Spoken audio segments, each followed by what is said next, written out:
Suatu hari, Umar sedang duduk di bawah pohon kurma dekat Masjid Nabawi. Ketika sudah berhadapan dengan Umar, kedua pemuda yang ternyata kakak beradik itu berkata, "Seorang laki-laki tua sedang menyembelih untaku. Rupanya untaku terlepas dan merusak kebun milik laki-laki tua itu. Dan kami tidak akan ridho jika nyawa belum dibalas dengan nyawa." Salman menjawab dengan tenang, "Perkenalanku dengannya sama dengan perkenalanmu dengannya, ya Umar, dan aku mempercayainya sebagaimana engkau percaya padanya."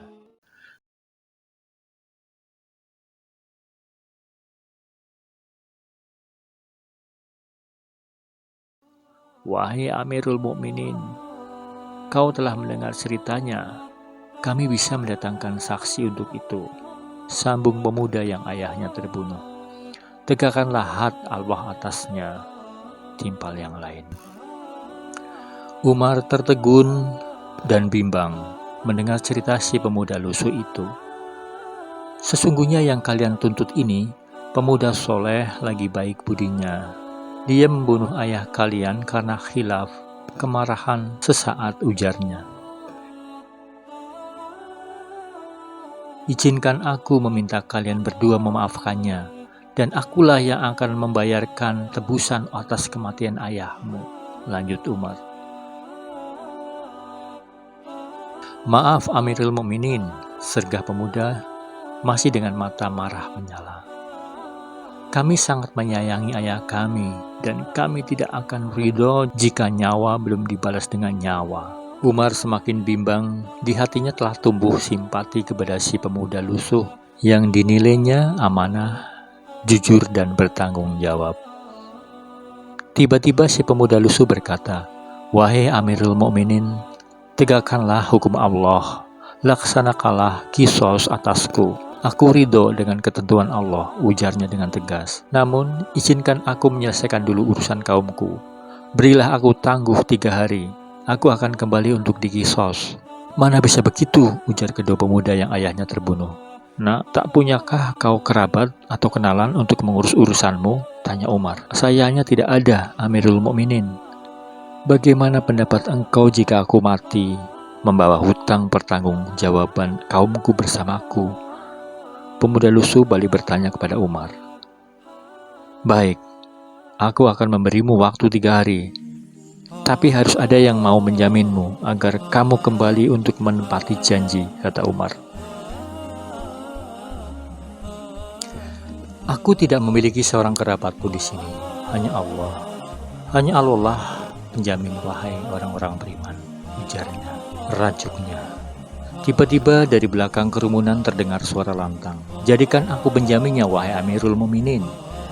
Ternyata dia adalah Salman Al-Farisi yang berkata. "Salman," hardik Umar marah, "kau belum mengenal pemuda ini. Demi Allah, jangan main-main dengan urusan ini." Salman menjawab dengan tenang, "Perkenalanku dengannya sama dengan perkenalanmu dengannya, ya Umar, dan aku mempercayainya sebagaimana engkau percaya padanya," jawab Salman tenang. Akhirnya dengan berat hati, Umar mengizinkan Salman menjadi penjamin si pemuda lusuh. Pemuda itu pun pergi mengurus urusannya. Hari pertama berakhir tanpa ada tanda-tanda kedatangan si pemuda lusuh. Begitu juga hari kedua. Orang-orang mulai bertanya-tanya, apakah si pemuda akan kembali?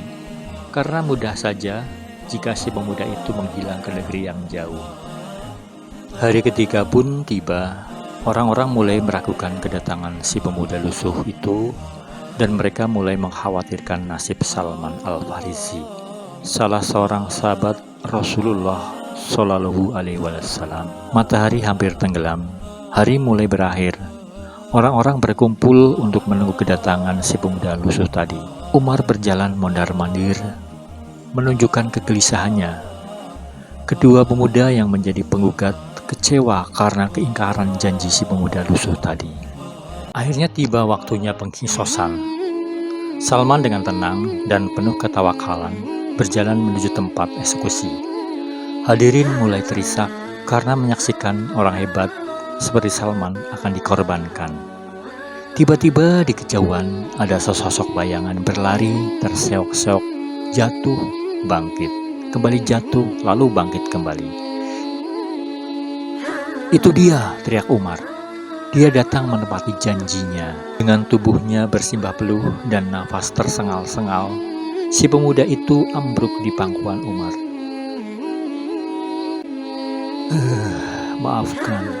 Maafkan aku wahai Amirul Mukminin," ujarnya dengan susah payah. "Tak kira urusan kaumku menyita banyak waktu. Kupacu tungganganku tanpa henti hingga ia sekarat di gurun. Terpaksa kutinggalkan, lalu aku berlari dari sana." "Demi Allah," ujar Umar, "mengapa engkau susah payah kembali? Padahal kau bisa saja kabur dan menghilang," tanya Umar. "Aku kembali agar jangan sampai ada yang mengatakan, di kalangan muslimin tak ada lagi ksatria menepati janji," jawab si pemuda lusuh dengan tersenyum. Mata Umar berkaca-kaca sambil menahan haru, lalu bertanya, "Lalu kau Salman, mengapa mau-maunya kau menjamin orang yang baru saja kau kenal?" Kemudian Salman menjawab, "Agar jangan sampai dikatakan, di kalangan muslimin tidak ada lagi rasa saling percaya dan mau menanggung beban saudaranya." Hadirin mulai banyak yang menahan tangis haru dengan kejadian itu. Allahu Akbar, Allahu Akbar. Tiba-tiba kedua pemuda penggugat itu berteriak, "Saksikanlah wahai kaum muslimin, bahwa kami telah memaafkan saudara kami itu." Semua orang tersentak kaget. "Kalian?" ujar Umar. "Apa maksudnya ini? Mengapa kalian?" Umar semakin haru. Kemudian pemuda itu menjawab dengan membahana, "Agar jangan sampai dikatakan di kalangan muslim tidak ada lagi orang yang mau memberi maaf dan sayang pada saudaranya." Allahu Akbar, Allahu Akbar, Allahu Akbar, teriak hadirin. Kemudian pecahlah tangis bahagia, haru dan sukacita oleh semua orang.